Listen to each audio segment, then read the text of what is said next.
дар деҳаи гулистони ҷамоати деҳоти гулистони ноҳияи восеъ ин қитъаи замин аз партовҳои солҳо хобида пур гашта буду макони пашаву ҳашаротҳо ва паҳншавии ҳар гуна инфексияҳо ҳисоб меёфт.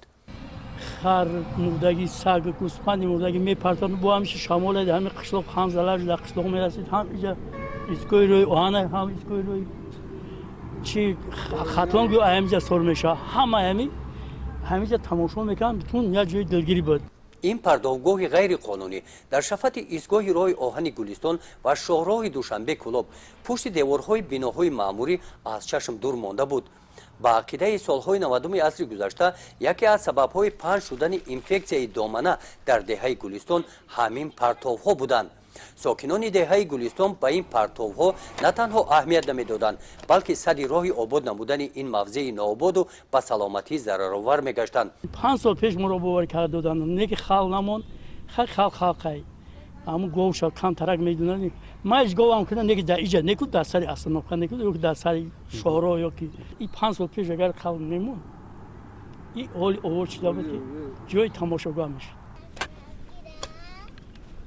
танҳо баъди дахолати мақомоти иҷроияи ҳокимияти давлатии ноҳияи восеъ ва бо пешниҳод абдусалом беков сокини деҳаи гулистон ин қитъаи заминро аз партовҳо тоза карда ба бунёд намудани боғу тогзор шурӯъ кард. ман боғ дорам уҷа боғи ранги турсузода 1.5 гектар чӯлоб дорам. ҳами ҷамоам хел меша неку четараи ча замин мебина иҷа бо бибинам бо хубтар меша. аймо бо як ҳазия ёд мегира мерава ҳами чора давом мета и барои пешравӣ ҳами зиндагии халқи деҳқон ҷамоа мешава. ин зардолу камтар аввал соягӣ мекунад ё соста мехезад неки ангур бад мехезад. асос тогзор. ҳозираша ҳамин асос тогзора гуфти шумо. худо хоҳад овод мешавад, нағз мешавад, ҷои тамошобон мешавад, ҷои дамгирии хел мусофирам мешавад.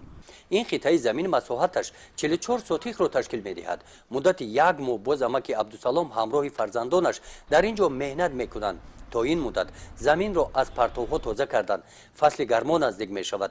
ҳарорати гармии тобистон дар ноҳияи восеъ аз 45 дараҷа боло равад ҳам дигар бӯи ғализи партовҳо ба машоми сокинону меҳмонони деҳаи гулистон намерасад.